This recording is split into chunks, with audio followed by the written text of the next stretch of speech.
ao discurso do Lula na ONU, que foi brilhante. E o Merval falou que é perfeito. Deixa eu botar aqui, ó.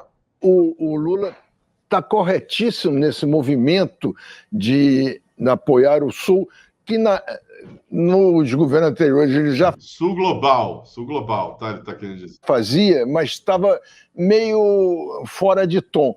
Hoje é o que está dando tom da discussão no mundo, é a necessidade de botar o Sul do mundo na linha de frente para melhorar a desigualdade e esse desequilíbrio internacional.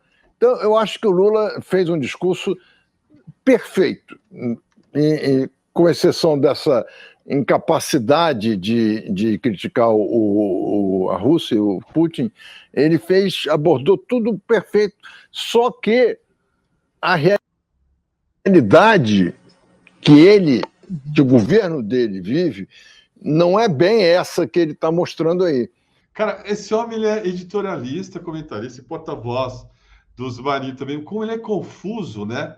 Ele tem uma fala trôpega, ele não consegue expressar muito bem as ideias, ele é equivocado, claro, mas até o Merval, para ele falar que o discurso do Lula foi perfeito, é porque o discurso foi muito bom mesmo, porque não conseguiu achar nada. Ele criticou uma coisa que não está no discurso, portanto, não vale. O cara deixou de falar de um monte de coisa também, não vale. E aí ele tenta dizer dificuldade, tipo, se que Lula aí, né, criticar a Rússia, não é para criticar a Rússia, mas o Merval não conseguiu criticar um discurso que foi, sim, perfeito, olha, perfeito. A Miriam Leitão também teve que se render. Deixa eu mostrar. Um discurso, Daniela, muito bom. Um discurso bonito, forte, sem ruídos, em que ele estabeleceu qual era o mais importante. E isso ele costurou ao longo do discurso, o combate à desigualdade. Então, ele fala que vários problemas da humanidade são resultado dessa desigualdade, todo tipo de desigualdade. Desigualdade de renda, desigualdade de poder, a desigualdade costurou todo o discurso, e o combate à fome, ele deu, inclusive, um número de 735 milhões de seres humanos passando fome hoje, nesse dia de hoje, vão dormir com fome, e ele lembrou que há 20 anos atrás o tom do discurso foi sobre desigualdade. Então, ele retoma, 20 anos depois, esse discurso. Mas, voltando agora ao ponto de dar ao Brasil um assento de segurança na ONU, não como um capricho, uma vontade do Brasil, mas uma necessidade de reforma da ONU para que a ONU seja evidente, mais eficiente no combate a esses problemas globais, como, por exemplo, dirimir conflitos, né? Ser uma instância de negociação, de solução de controvérsias. Então, esse ponto que a Daniela falou, que países do Conselho de Segurança travando guerras não autorizadas, então, isso é um pito de verdade, e, ao mesmo tempo, mostrando como que é preciso reformar a ONU, dando mais poder a mais países e mais representatividade, não por um desejo do Brasil, mas por um desejo dessa necessidade. Do ponto de vista diplomático, ele tocou em vários pontos importantes, mas ficou na sua linha, combate à fome, combate à mudança climática. Aí ele chega com o argumento, né, nós já fizemos essa parte de 48% de queda do desmatamento da Amazônia, falou uma frase forte sobre a Amazônia, muita gente sempre fala sobre a Amazônia, dessa vez a Amazônia está falando por si mesmo, e lembrou que 50 milhões de amazônidas sul-americanos querem ter voz. Então, ao mesmo tempo que ele defende a floresta, ele defende esse poder e essa capacidade de falar dos próprios amazônidas. Por fim, mas não menos importante, Vera Magalhães falou assim, deixa eu botar aqui, compartilhar com vocês o tweet, que vale a pena a gente dar uma olhada. Olha só, Vera Magalhães. Vera Magalhães. Que belíssimo discurso de Lula. Velha Magalhães, que você falou. A velha Magalhães. Deixa eu falar com a voz dela. Que belíssimo discurso de Lula na abertura da Assembleia Geral da ONU, tratando dos pontos importantes em tom soberano e conectado com as urgências atuais, disse a Vera Magalhães. É um enxadrista, é um enxadrista. O Lula é um enxadrista, pois é. Eu gostei do comentário do professor Demian. Você está bem, Vera? Você está bem. Vera Magalhães, que há alguns anos estava chamando o Moro de enxadrista, agora está aí elogiando o belíssimo discurso de Lula na abertura da Assembleia Geral da ONU. O Lula fez um discurso realmente irretocável. Estava conversando com a minha querida amiga Sara Vivacqua, aquela menção ao Assange foi uma insistência dela com o Paulo Sérgio Pinheiro da Comissão Arms, e o Lula corajosamente colocou isso também no discurso, também covardemente esquecido por todos os analistas ali, que simplesmente não mencionaram, a grande maioria deles, a menção que ele faz, não tocaram no assunto Assange, mas o Lula é curioso porque ele mesmo faz um círculo voltando ao que ele disse há 20 anos e confirmando que o Lula estava à frente do tempo dele.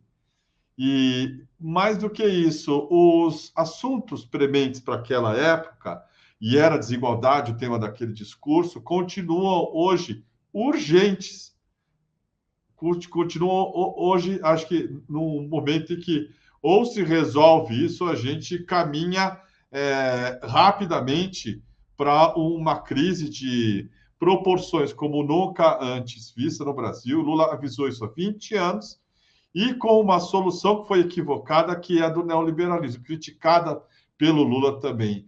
O cara que destoa na Globo News aí, que eu estava querendo lembrar o nome dele, mas esqueci, é aquele Daniel, que tem voz fina. Sabe, Daniel?